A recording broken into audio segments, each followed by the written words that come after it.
I'm sure it will. And I usually have a couple of indicators to tell me. And if you're watching the show, give us a couple of minutes here. We are making sure that we're live, and thank you for joining us. Give us a shout in the comments. We'd love to have you. Not only we are live on LinkedIn, or supposed to be live on LinkedIn, but we're also live on YouTube. So if you go to the Modern Job Search Checklist page, you should be able to catch us live there on YouTube. And if you see me looking back and forth, and everybody's wondering, my eyes are wondering if I have ADHD, that's because I'm checking the tech on the other side. So, but definitely welcome everybody, and we'll wait for Damien. We're giving him a couple of extra minutes, and then otherwise we're going to start the show. Want to welcome my two guests. You guys know me. You don't need any more introduction. We come on Fridays at 1 p.m. We have Mr. Kenneth D. Lang joining us, and you can follow his profile. Well, I'm sorry, Kenneth Lang. That's okay. Kevin D. Turner. Everybody wants to be a D. Yes. Yes, doesn't everybody? Yeah, they're both joining us. You can catch them both. Kenneth seems to like to dabble in both places in Clubhouse and LinkedIn. You can follow his profiles there, as well as you can follow Kevin D. Turner and his profile here on LinkedIn, and you can follow me wherever you catch me. Shout out to Sonal Ball. She says, Sonal, hey, yes. watching. Hey, Sonal, how are you? Watching with captions, she says. Hello to the original A-team. Don't you love it? And then back to Richmond, she says, woohoo, happy Friday. So we're going to be happy to jump into all things job search in LinkedIn today. There's a lot of news. We're going to begin with talking about LinkedIn scams and all the stuff that's beginning to come out. One wrinkle. First of all, I gotta be sure to put Kevin's article that he wrote a couple of years ago about scams and how you can get malware and how to fix that. Great article. Be sure that maybe if somebody in the audience wants to check that out or put it in the chat, that'd be great. But some of the other scams that are beginning to happen is that there's some companies, and one is LinkedIn being portrayed as being a job posting, but it's really a scam. It's really a fake scam. So they're actually copying or duplicating somehow LinkedIn posting for a job, and they're posting in other places that people are going to get shamed, unfortunately. I have covered this in the other show, and I think we covered a little bit last week, but I want to cover it again because really people are beginning to not take the signs that some of the profiles and some of the job postings are easy pickings for scams. So I'd like to start off with Mr. Lang here. And your thoughts, what are some things you've seen and maybe even have heard on Clubhouse about how people are falling for some of these other scams? Well, I think on Clubhouse, one of the good things about Clubhouse is that we can talk about LinkedIn things there, and we can actually troubleshoot things there and find out some of the best practices in real time. And we talk a lot about the salesy type pitchy invitations that we get, or the ones that are blank, or the ones that are fake. And we all talk about best practices. You know, how do we go about it? And there's no one right way to do it, but we've all kind of figured out that it's not just us. And I think that's the great thing about Clubhouse. It's a community, and we can talk in real time about it. So that's kind of my take on it. Kevin, are all scams created? They're not all created the same, are they?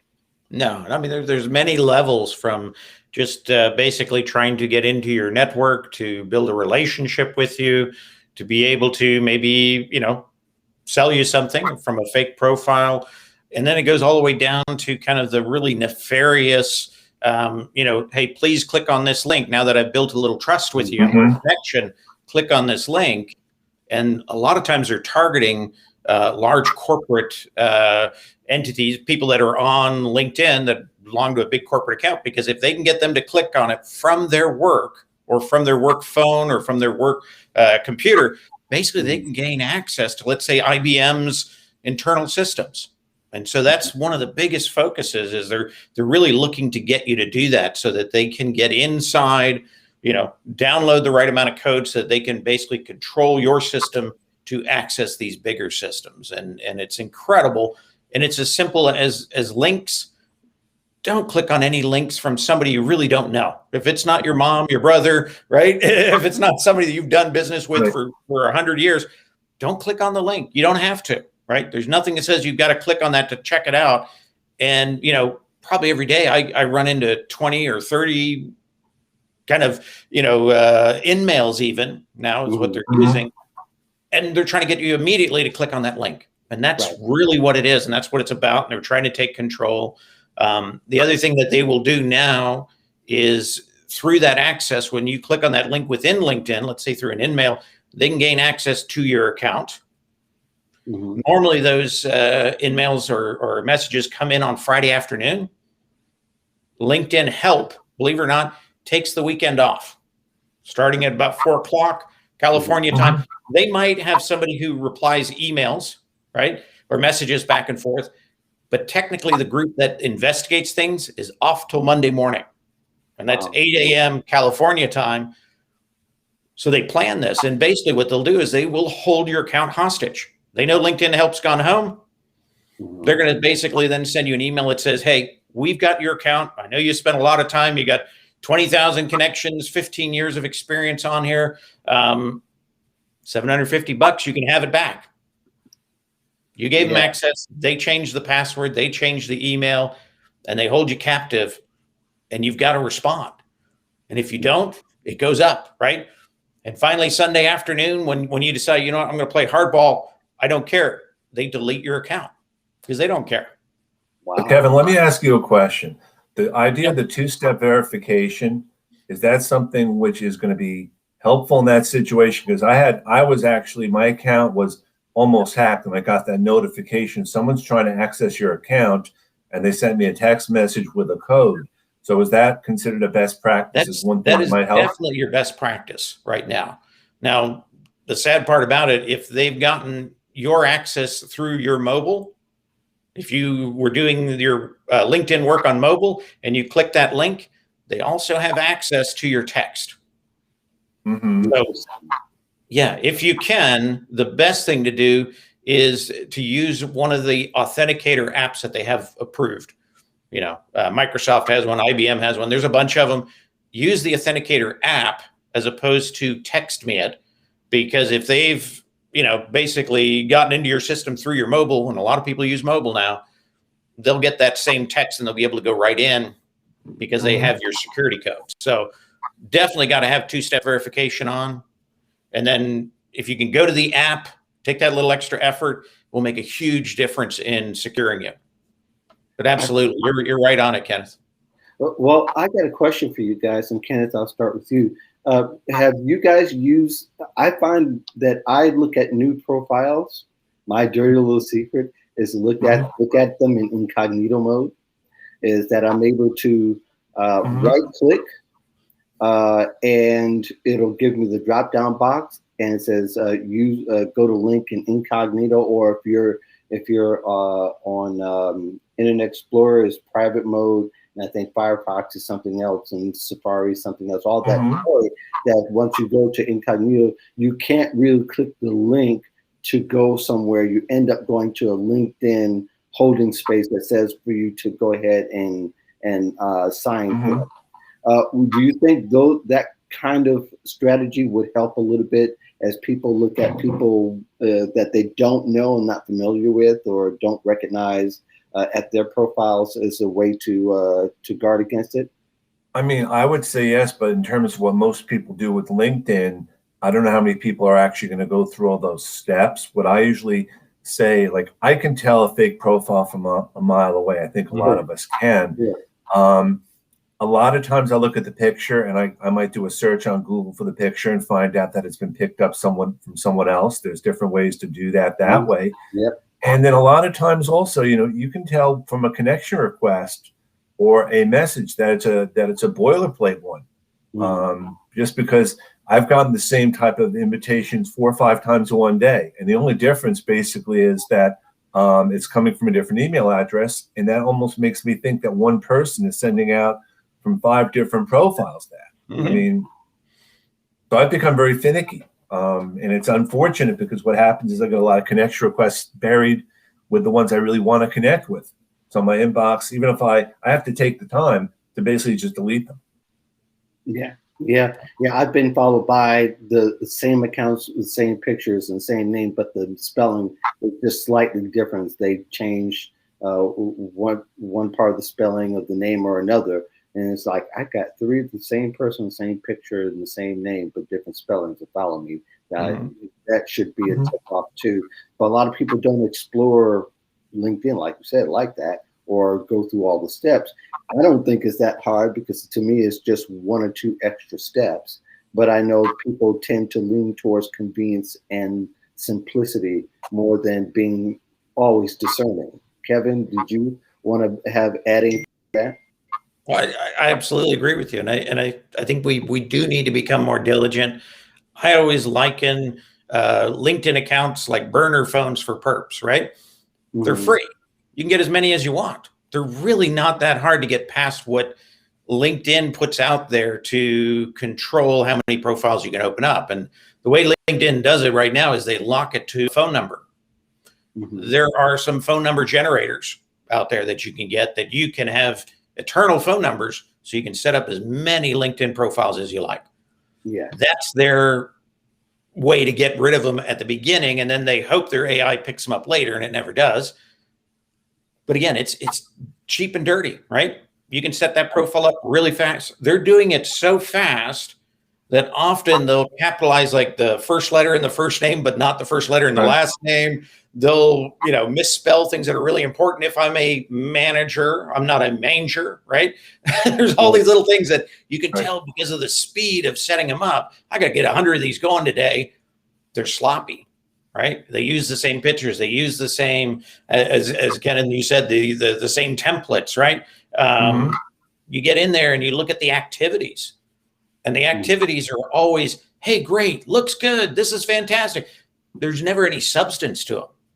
And the reason they do that, and they're thinking, hey, if I have activity with other people like you and Kenneth, then that gives me credibility, right? Because technically you go to their profile and then I see a picture of Kenneth, I see a picture of you, Mark. So it must be a good profile, right? Right. But you can tell by when you really look at what do their comments say, and you can tell they're fake, and those are the kind of things that we just have to be more diligent about. And I also changed my account to follow first, so if they come and they see me, they're going to say, oh, I better follow them. And I like people to follow me and begin a conversation, right? Because then I know they have value and I'm giving them value.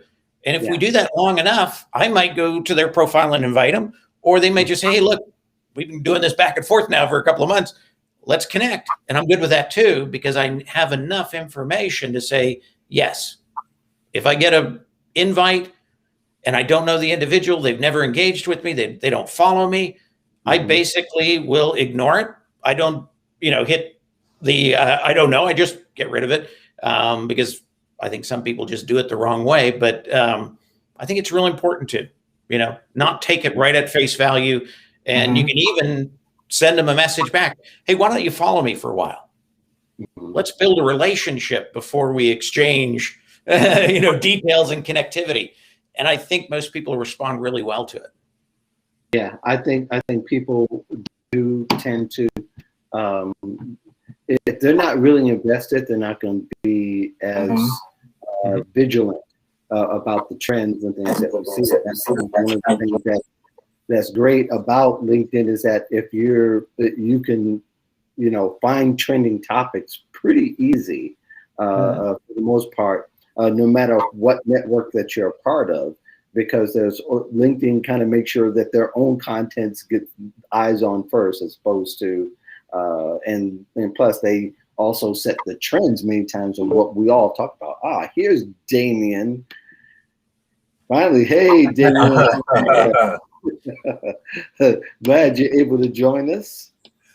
We're talking about LinkedIn scams and things like that. Those we think is, but I think what I get afraid for job seekers is that they will go through an experience and then will give up on using one of the most useful tools for the job market today. And that's why I think it's always kind of worth to say something about what's going on or what's the latest and how people can avoid it.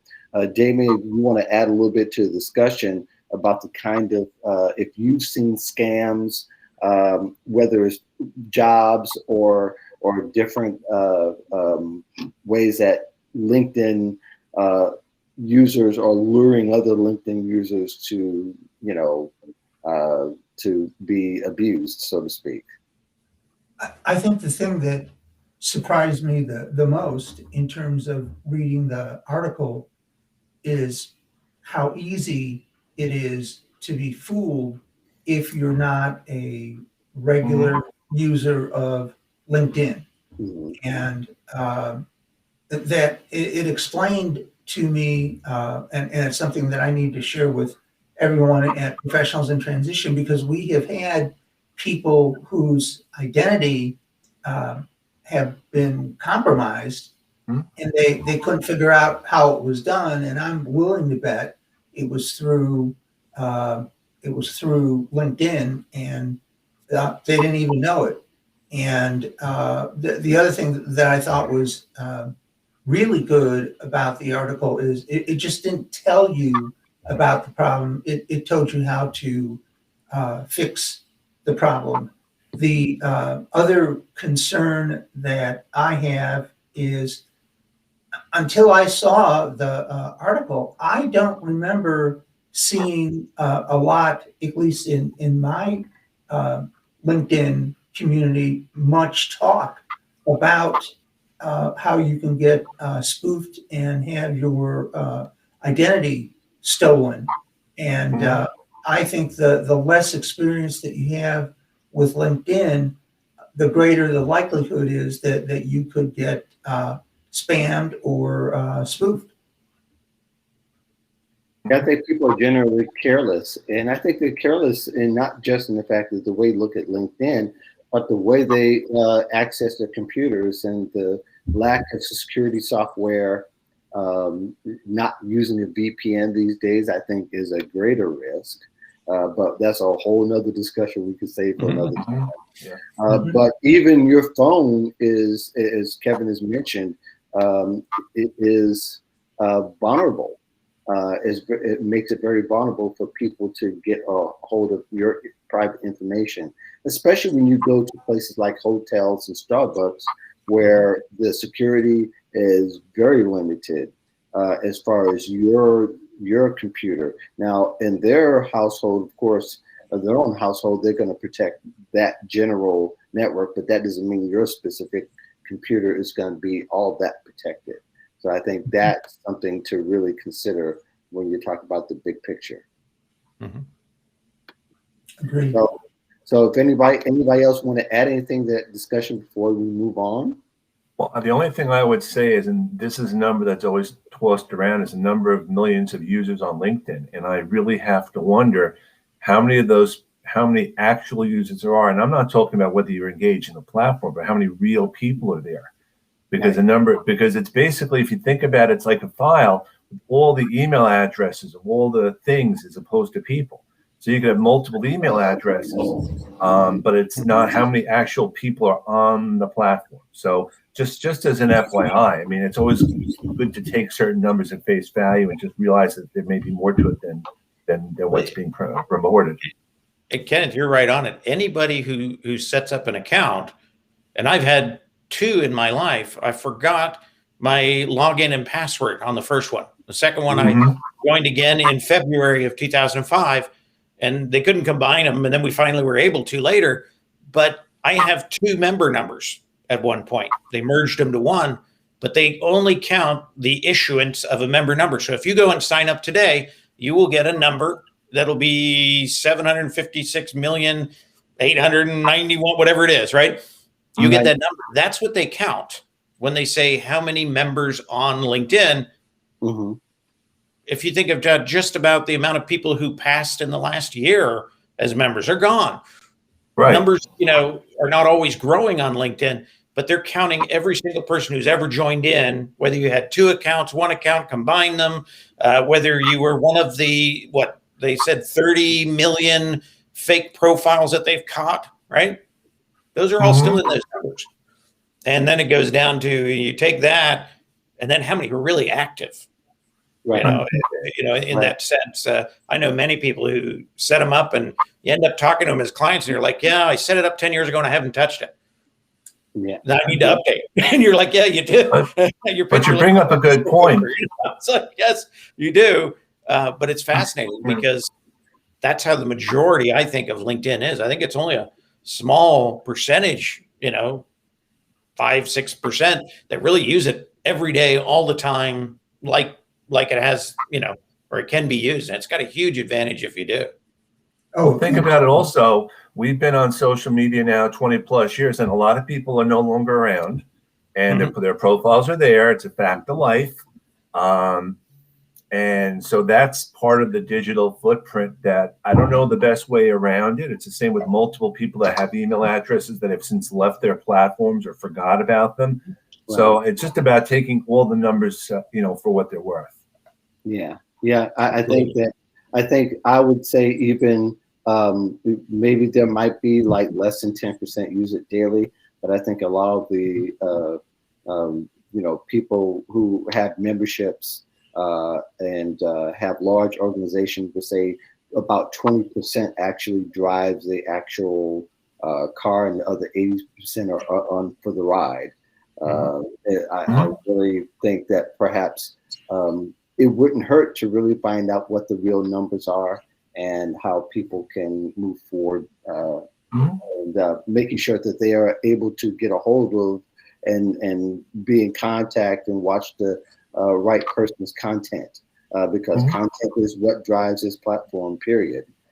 There's not much else. Without the content, there's no reason to be here but to make it Instagram, so to speak. So we can probably just move right along to our next topic, since we've gotten that. But definitely, I think job seekers need to learn to be more aware. There's plenty of videos, there's plenty of content. I try to dump the link in the chat for people to go see. If anything, they can just follow Kevin's articles on his platform, on his page, and they can read it. So we can move on from there. Another LinkedIn, it kind of derives from a LinkedIn learning article. The difference, I want to talk a little bit about the difference between self-promotion and maybe a modest form of self-promotion as opposed to bragging egregiously. I think a lot of people don't know that fine line. There's some who do, and I would say most people don't know how to self-promote in a way that doesn't seem like you're self-promoting. And I think there's others who have gone way over the top of being able to promote themselves. So, Damien, I'm going to start with you. In your view, where are people falling short in promoting themselves on LinkedIn? I think there's a couple things going on that drive me nuts. First of all, and this is a whole separate topic, but what's going on that I see more and more is people are using LinkedIn like Facebook, and some of the comments that you see, the videos that are put up, it's very distracting. And then the other thing is shameless self-promotion, like you were saying, Mark. Oh, so happy that I got this award, blah blah blah blah. When you could take a much softer tone And especially if it was a team effort, it's perfectly okay to document a success, a milestone, or what have you, but it's all in the way that you do it and the language that you use. Because ultimately, what happens is if it is just outright outright promotion that just kind of slaps you in the face, I don't even read it. I just skip it and go on. And those that do at their own peril, because in many cases it doesn't get read, in my opinion. And if you are selective about what you promote on LinkedIn, and if your language is softer, it is much more effective because it doesn't smack you of shameless self-promotion. So my recommendation is that those who are way out on one end doing shameless self-promotion to just bring it back, think about what they're saying as it appears to the LinkedIn community at large. I mean, they may feel really great about something, and that's fine, but you need to ask yourself the question, how much interest is it going to be to my community? And then on the other end, those that don't promote themselves very well, part of that is because we as Americans are not comfortable promoting ourselves. And there is a need there on that other end to bring their quantifiable, measurable benefits and milestones into their LinkedIn community so that they get a better feel for who they are and what they're doing and what they're accomplishing.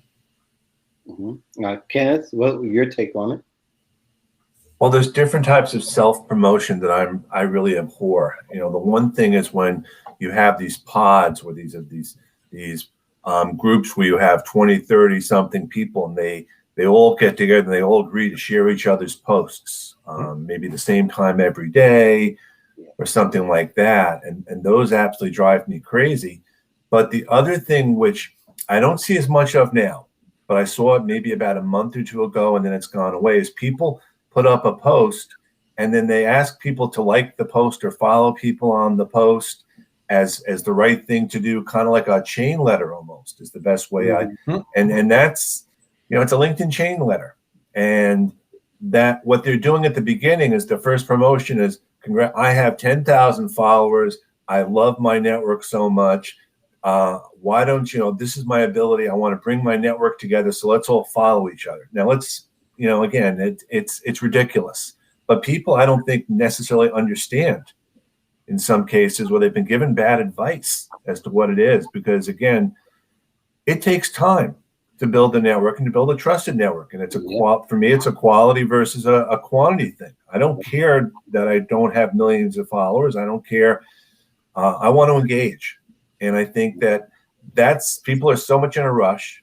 They want to get stuff done. They want to get instant results. It doesn't work that way. Right. Yeah. I really feel, you know, as you do, Kenneth, regarding people and using their fellowship as this milestone and the thing to do, because it almost shames people, people who are not as active or extroverted or outgoing, to feel bad, so they feel like they have to start reaching for things, and that's unfortunately that's the low entry to actually getting more followers the wrong way. Is that you're willing to be anybody's follower or have anybody as a follower. Alicia Ramsdale agrees with me, she agrees with all of us really, that you know that sometimes the outreach is egregious and it passes you know, a social line that you know it's not going to be reputable or look good for an employer, which is ultimately what we're talking about here, right? We're talking about being to present yourself to an employer in such a way that makes you attractive, to make them click that profile to see what you're about. Because it's easy for people not to if you're putting things out like that. Kevin, I know you got a bunch, so I better go get some popcorn here. What people don't realize on LinkedIn is what's going on behind the scenes, right? There is a lot of AI right now going on, and it's looking at everything we do, not just on LinkedIn, but what we did 15 sites ago and bringing it forward. Now, if you're one of these that it's always rah, rah, rah me, right? And you never talk about others, or you never take maybe a lesson you learned to help others, right? What becomes part of your predictive profile is it's all about you. So who hires that individual? I think it's IBM. No, just kidding. Who hires that individual that it's all about them? You can't be a cultural fit for most companies if it's all about me, right? And that's what's going on. And right now, LinkedIn has stepped up the game. Last year, middle of the year, they incorporated in Google Backbone, which basically means anything you've done on the internet is now part of your LinkedIn predictives, right? They're going into what's called Skill Hub. That's coming up. And what Skill Hub does is it helps companies analyze their employees and what skills they really have. So you could be at a place and you can say, I have whatever, Boolean string search down, and they're going to decide maybe you don't based on what you've been doing, or that right before the interview, you had to spend 20 hours researching it to learn, right? They've got that info, and it's now being basically kind of monetized in the process so that companies who buy into Skill Hub now know more about you than you think and how to improve you. And it's interesting because they won't get down to the details, but they get into things like risk factors or factors of how well do you really know this? You might claim you know it perfectly and you've been bragging about it like crazy, right? But you only know it 20%. Yeah. That's the kind of content that LinkedIn is now building to sell through this kind of Skill Hub, which is their next step. And so people need to realize it's going on. You want to really act the same way on social media that you do in real life. Well, hopefully, because some people still do that wrong. But when you see successful people in real life, you see what they do, right? They bring groups together. They bring ideas to the table and they don't try to keep them to their own, right? That's that kind of thing that they're measuring and looking for. And it's got a huge impact on LinkedIn, and it's going to have a huge impact going forward. Yeah. And people who have been burning people, flaming them, arguing all the time, that is their new brand digitally. Yeah.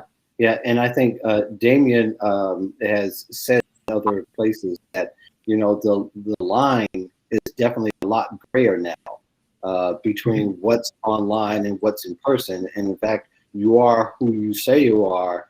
And, it's easier to judge online because we could check your track record. We can go back like you can't offline. So all that matters. So, and somebody who, Kevin, you're a personal brand strategist, you understand the impact and you help people understand the impact that those two worlds is really just one world. It's just how we access it is a lot different than we ever had.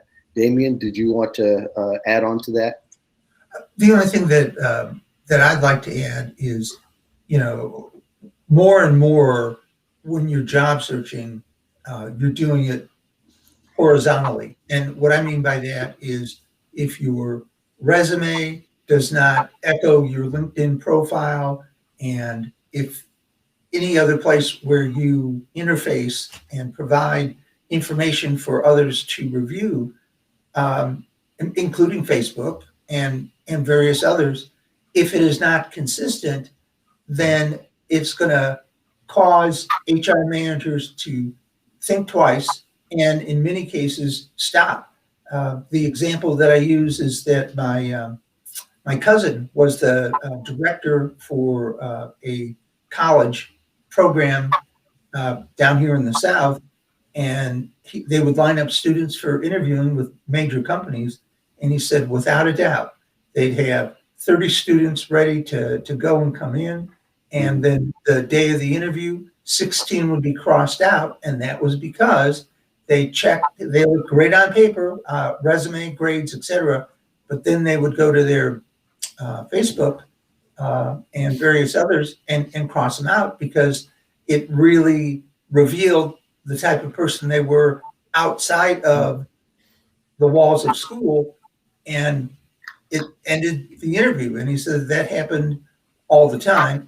And my point is that you need to be consistent all the way across.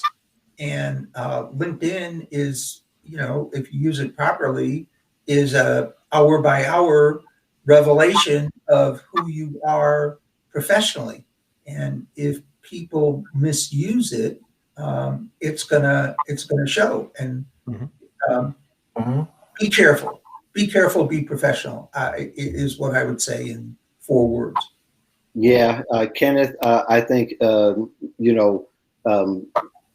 it's interesting too across other platforms, and I know you're a heavy Clubhouse user these days. Do you find that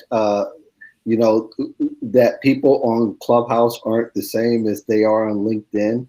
Or I mean, that would be an interesting case study as far as what people's knowledge is, because in a live stream like we're doing, your knowledge is really being tested. I mean, it's being tested in real time, like Clubhouse, except in the audio way. But when you're posting, it's easy even for people to copy other people's content, which people have done, and said, this is my own, bring my network, and all of a sudden they're made to be felt the superstar at that moment. But Kenneth, do you find that a topic of discussion on Clubhouse? Well, I think a lot of it, see, if you look at Clubhouse, for those that aren't aware of it, Clubhouse, if you think about it, it's a podcast, except it's a podcast that everyone can get involved with. And there's all different rooms and things. So first of all, your persona is much different because you can be a little bit more yourself. There's no pictures or anything, so you're all just talking. But the challenges that you have there is you're building relationships. And even from a job search perspective, I've been in rooms with recruiters who have been there and people in transition, and they say, you know what, let's have a conversation right now. It eliminates the whole idea of emails or phone calls.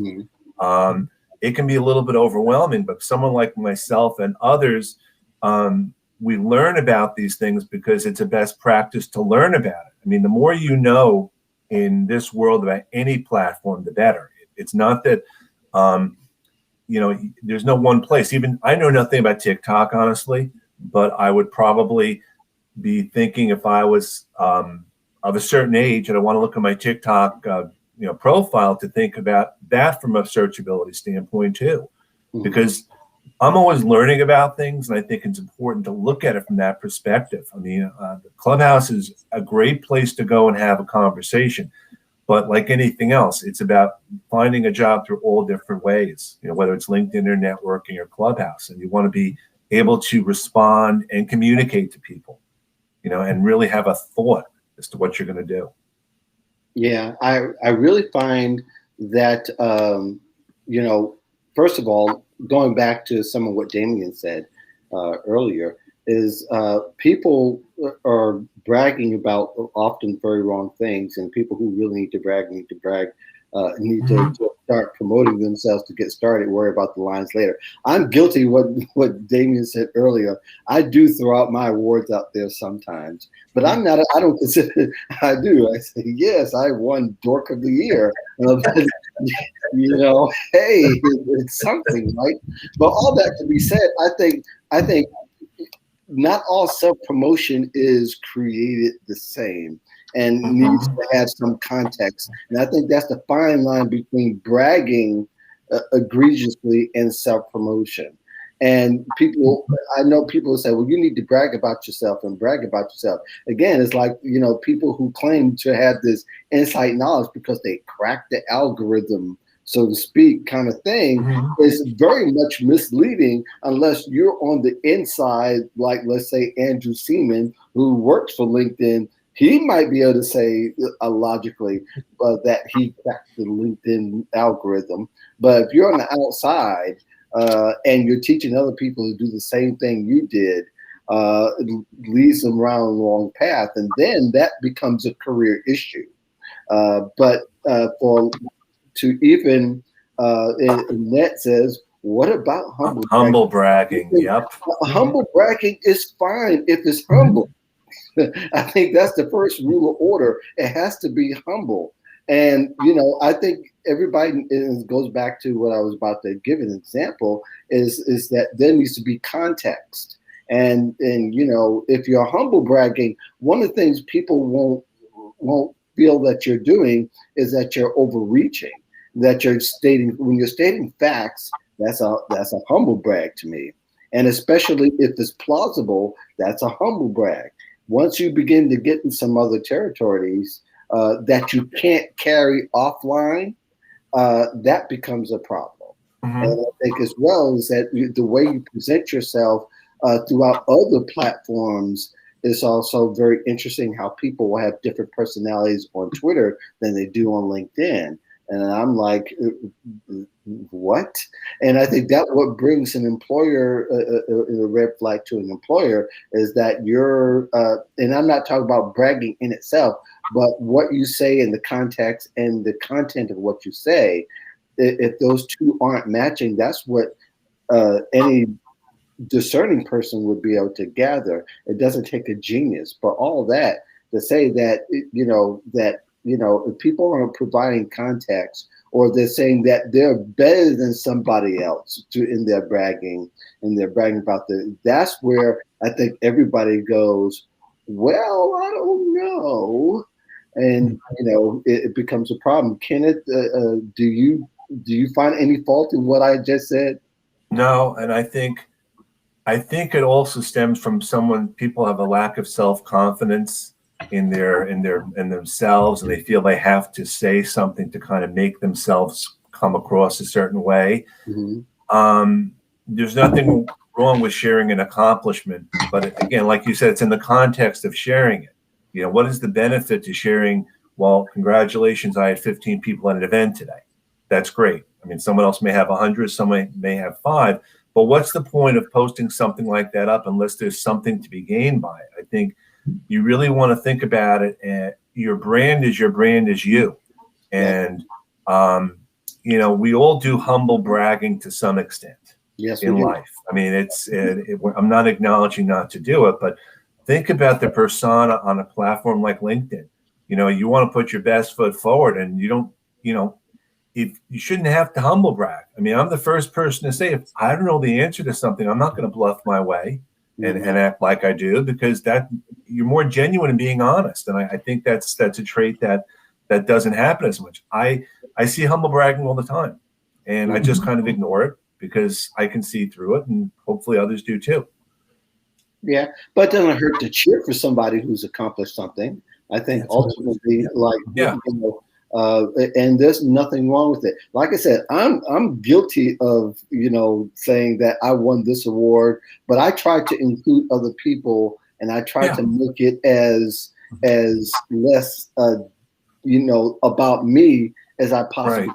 But I do want to be seen somewhat as as a resource, rather than being. And I think there's a difference between being seen as a resource and being the greatest. Your thoughts on that, Kevin? I like it. I mean, to me, this is really kind of tied to the concept of what social capital, right? You build, you give, you help others. That's what you should be doing on social media. And when you do kind of this brag, whether it's humble, whether it's braggados, whatever it is, you're spending a little of your social capital. Some people don't realize that you got to build social capital before you can spend it. It's not a credit card, it's a bank. Right. And so if they just go out there and they just brag, boom. Well, I haven't built any social capital for that to be acceptable. I mean, Kenneth, I've got such a relationship with Kenneth.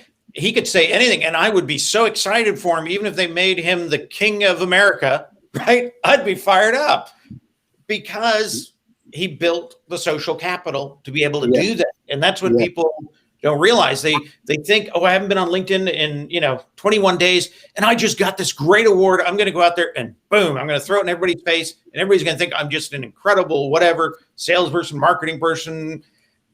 If you don't build that social capital, you cannot spend it. It doesn't work that way. It becomes a debt that you now owe your network because you didn't build it up so you could spend it.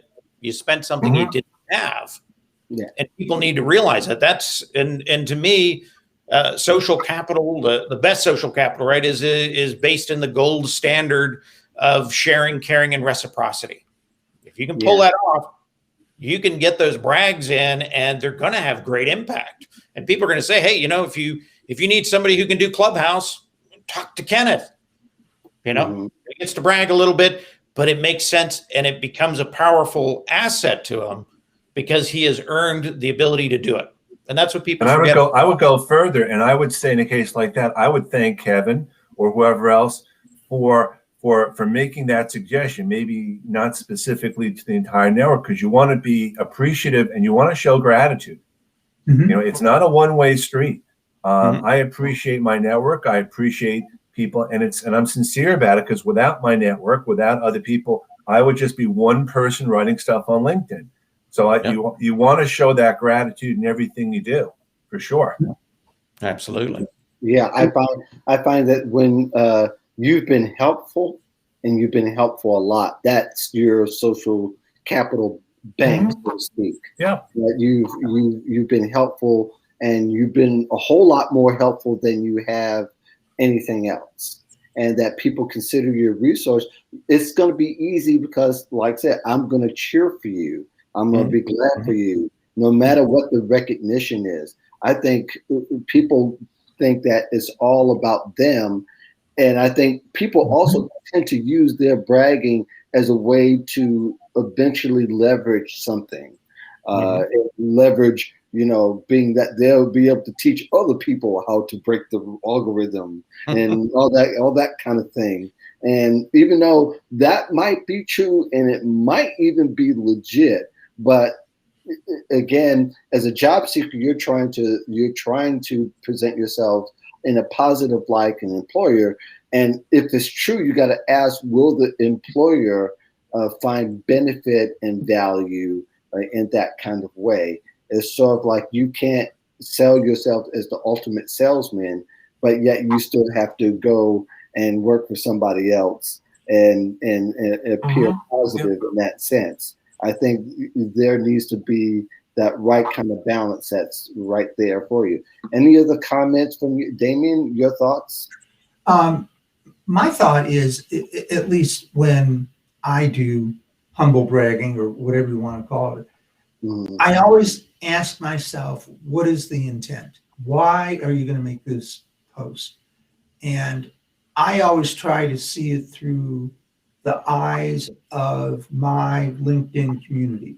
If there is an article that is really good that I happen to be in, I'm going to talk about the article first, recognize the person who wrote the article, and talk a little bit about why it's good. And many times I don't even mention that I'm quoted.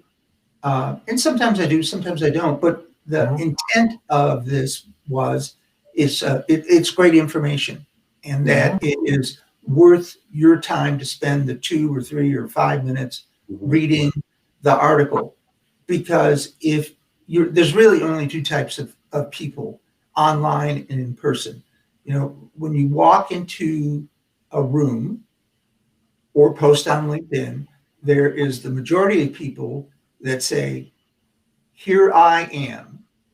And then the minority of people who walk into a room and go, there you are. Completely different dynamic. And changes the way that you make posts. And you don't get the ha I'm better than you, look what I did that you can't do, and I have this phenomenal skill that for a fee, I'll be glad to teach you. Yeah. It's stuff like that that, really, really turns me off, because to me, that is it really puts a bad name and taste to the term self-promotion. Yeah, I completely agree. But while we're on this and we're headed towards the top of the hour here in a few minutes, I want to get you guys take on, and I'll start with you, Kenneth, about the biggest mistakes that you've seen that job seekers make on LinkedIn. And you could give 2 or 3, but we just can't expound on it as we have been. I think the biggest mistake that people make as a job seeker on LinkedIn is they don't take advantage of all the free different things. They don't post, they don't engage. They wait for recruiters to come to them. The assumption that here I'm on LinkedIn, recruiters, and it doesn't work that way. You don't want to be the hunter, you want to be hunted. And so, and to that extent, a lot of them don't. There's a lot of conflicting information out there. So when I talk to people, I'm very general, because everyone's situation is different. I mean, that's probably the number one thing. And the other thing along those lines is there's so much bad advice out there, and this is not meant as a negative to any one person, but you have to look at what's out there and take advantage of it for you and ask. And then the third thing, and a lot of people don't do this, and it boggles my mind. If you're looking for a job, why don't you put down, even in the about section or somewhere else, that you're looking for a job? Because I see a lot of profiles that have a job that they're working, and it's the present, but there's no one on the profile that says they're looking for a job. Now, I'm not saying make it open to as a title or something, but you want to be somewhat able to let people know. And along those lines, have an email address in the about section too. Again, these are little things that most people don't really think about, but it's a perception from the other side, not from the job seeker side. Mm-hmm. Yeah, it's just that there's a difference that you're speaking to a couple of different audiences. One, right. People who are trying to or conducting a stealth job search, they are purposely trying to be on the down low as far as their approach. But the other part is that people who do use the open to work, and that is actually more of like a mosquito repellent, so to speak, than it is to have somebody to be empathetic and compassionate. And I think those two different reactions sway. So yeah, I think there's a language that does help, and I don't think there's one way to that language. I think when people hear that, they have to contextualize what actually is happening. Kevin, you want to add anything to Kenneth, or you have a biggest mistake thing that job seekers are doing during the job search, or even while they're job searching? I think the biggest mistake that people do on LinkedIn during that job search is they just apply for jobs. Yeah. They keep applying and applying and applying. LinkedIn is the most incredible database to figure out relationships. And, I'm a thorough believer that networking always beats not working. If you're interested in a company and they post a job, or they post jobs all the time, find out who it is that you're going to work for, right? Look for people within that organization that, if you've had this kind of like I've had in my experience, I've had 5 pivots in my career that I did purposely, probably because I'm crazy. But if that is you, find somebody else in that organization who is like that. Because if you find the one person who started as an intern and moved up to VP of whatever within that organization, they're going to say, I don't get you, right? Find the ones, and Mark Miller always has that. I think it's who smell, taste like you, right? Yeah, right. Those are the people you want to find, because they're going to help you move forward. And the one thing that people forget, and I think this is it's just like a rocket fuel when you're trying to get in. If you've got this kind of ability to get them to that informational interview, ask them one question. Really important in this process is, do you have an employee referral? Most companies do. It's somewhere usually between $500 and $1,500. If Kenneth came to me all of a sudden and said, "Hey, I want to get in on your company. Can you help me?" And I was like, I don't have time. And then Kenneth said, "Do you have an employee referral?" And I found out it was $1,500. And I said, "Wow, I could help 5 Kenneths this year, and I can get that bass fishing boat." You're right. Right? Boom. Kenneth is in and locked down. I actually, when I worked at American Heart Association, they had a $10,000 landing bonus. 5 when you got them in, 5 at the end of the year. I brought 10 people in. Wow. My job on the weekends was to find people on LinkedIn, reach out to them and say, "There's a perfect job for you. Ever thought about going into nonprofit and the feel good?" And basically I got them to Starbucks. We met and I brought them in and I gave them all the secrets they needed to get to lock those deals out. And that's a fantastic story. It surprises me. We talk a lot about in our community, right, about targeting companies. It's interesting that people don't automatically go to the company's LinkedIn page, company page, to look. They're looking everywhere else. They say, well, the company has not only the company has a LinkedIn page, but they show the employees that work for the company. Right. Yeah, and if you're connected to them, really easy for it to be done that way. And I think that's Damien, you're up. The biggest mistake you see on people using LinkedIn. 4 real quick: no picture or a really bad picture. Having the headline be your last job as opposed to it being descriptive keywords. Using LinkedIn to apply directly to a position without first checking to see if the position is posted on the company's website. Because many times, not all times, but many times, they can post it on LinkedIn and it can get filled very quickly, either through LinkedIn or because it's on the company website. And then the last one is not having a complete and robust profile, because the more complete and the more keywords and the more relatable you are in your profile, the greater the amount of interest and the more time a person is going to take to review and think that might be a very interesting person to talk to. Yeah. I really, mine kind of goes along with yours, Damien. People don't use the headline. And that amazes me, because really, before anything else, before I consider clicking on somebody's to see what more they're doing, I hover my cursor over their photo to see the bubble. And it surprises me. Not only that you don't see the headline, you barely describe who you are. And to pretty much, if somebody doesn't have a headline, I don't click. I kind of move on from there. But I think the second thing that's astounding to me is that people put in their headline the titles that they hold, and even the current and past titles that they hold. It's like, dude, you're not a title.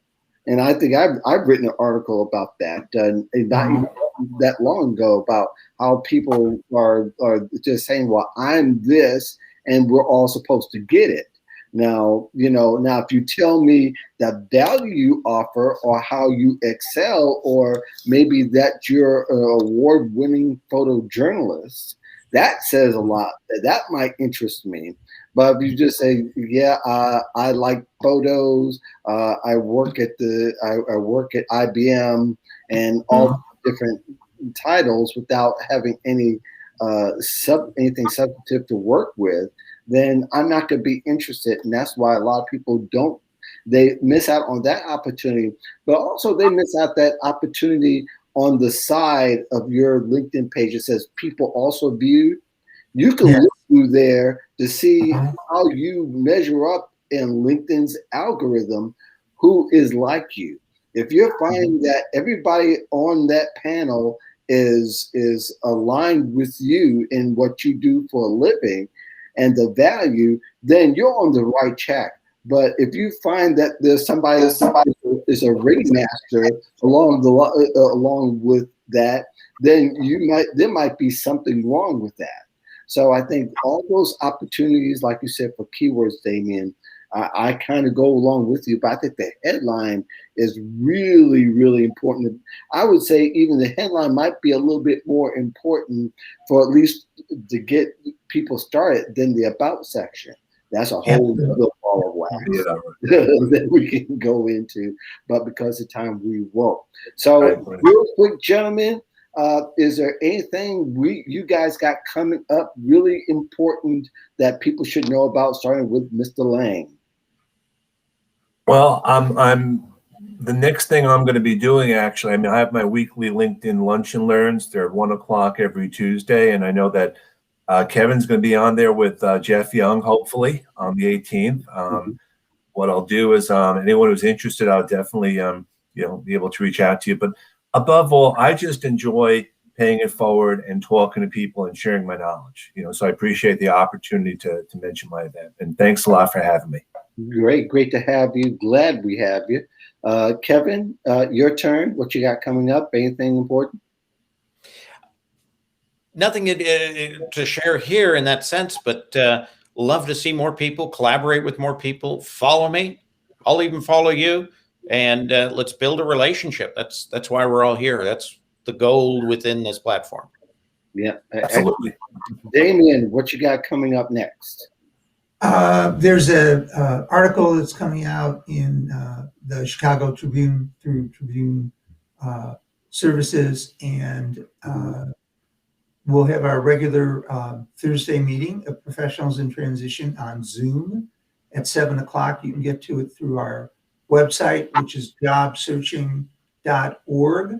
And we are continuing to work on the nuts and bolts of building an effective resume. And I'd like to thank both of our guests. It was great. And as always, thank you, Mark.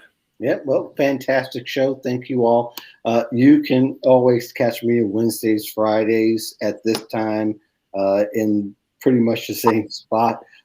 Job Seeker Nation coming up on Wednesday. We got Lisa Lewis Miller on the show, who's going to help us help some job seekers and their situations. Want to thank the rest of you for joining us in the chat. I love the discussion we had today. Lots of value. But we're going to end it here. Thanks very much. Join us again next Friday.